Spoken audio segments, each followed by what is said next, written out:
In 2009, Rolls-Royce launched the Ghost, the smaller roller for someone who maybe didn't want the bigness of a Phantom. The car swiftly became the brand's biggest seller, and now there's a new one. This is it.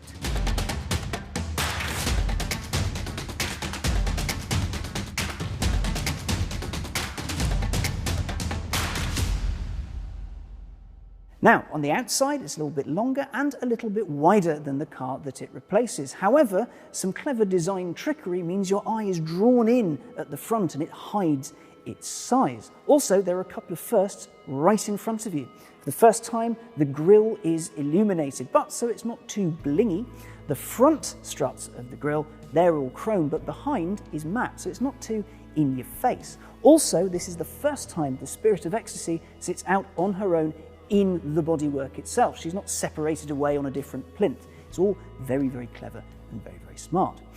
You'll also notice that from the A-pillars backwards, there aren't any shut lines. This is done with lots and lots of welding. In fact, 1.2 meters of the stuff per side. This has to be done simultaneously, which means when it's being done, there's a chap on the left and a chap on the right welding away, while there's also, per man, another man there to make sure things don't get too hot.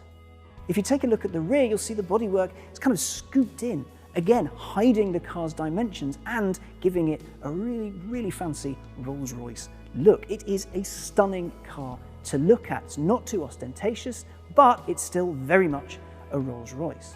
The exterior is beautiful, but the interior of the most technologically advanced Rolls-Royce to date is pretty special too. Before we get to the technology that's packed inside the new Ghost, let's talk a little bit about the aesthetics, about the design. The wood in here looks and feels like wood. It's not hidden under layers and layers of lacquer, and it really lifts the interior. Also, the leather, well, that's taken from cows who have been nowhere near any barbed wire or anything like that. But if you take a look at the door panel here, this is a single piece of cow, judging by it, about a cow's leg, because they get quite big out there. Everything else in here is just sumptuous. It smells beautiful. Everything is wonderful to touch, wonderful to feel. The experience of being inside a Rolls-Royce is not lost on the new Ghost. Now though, let's talk tech. There is some aesthetic tech. So in the roof, we have our Starry Night spec, which you can have your own constellation verified by a local observatory, so you know exactly what you're looking at.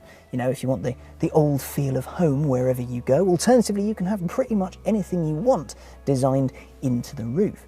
This Starry Night, though, has some shooting stars in it, which is especially cool. Just every now and then you'll see a little star fly across the ceiling, and that's a neat touch. Up front, there is an illuminated dashboard. In here it says Ghost and there's stars on it, but you can have pretty much whatever you want. Just ask and it will happen. In terms of functional tech, there's loads to go through. The reason I'm in the back is because right here there is a fridge with a summer and winter setting, so your champagne will either be very cold or very, very cold, and you can enjoy it on the fly. Also, if I press this button here, the table comes down with a screen, which is fantastic, and there's an HDMI port, so I can put things on it and start having basically a little slice of home on the move. If I don't want the screen and just want the table, well, that's possible too. Press this button and away it goes. The infotainment is taken care of by a touch screen. As this being a Rolls-Royce, it will give you pretty much every bit of information you could possibly want in the universe ever. Also, a neat touch in here, the instrument dials, while the silver rings are real, the information displayed on them is virtual, all very impressive. This being a Rolls-Royce, you want the ride to be smooth and whisper quiet. As such, there is sound deadening pretty much everywhere there can be sound deadening in here, so you don't get interference from the outside world. That is, apart from in the sills down here. That acts as a sort of big echo chamber type thing that amplifies your music, essentially making this a very, very expensive, very, very loud hi-fi. I can dig that. On the ride front, your dampers have dampers, so you can damp while you damp, and then everything is super smooth. After all, it is a Rolls-Royce. You don't want to spill your champagne. In fact, you can drive this down Belgian Pavé with a glass of champagne on the nose and it won't fall over. That's cool and ridiculous, but I love it. Rolls has included a neat little party piece on this. Now, as you know, opening doors is the job of other people so that you can then go through them undisturbed and without having to use any of your precious hard-earned upper body strength.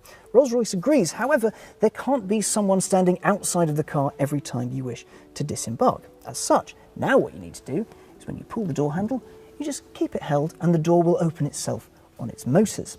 However, this is a Rolls-Royce, which means it has its standard push door button to close. Bye.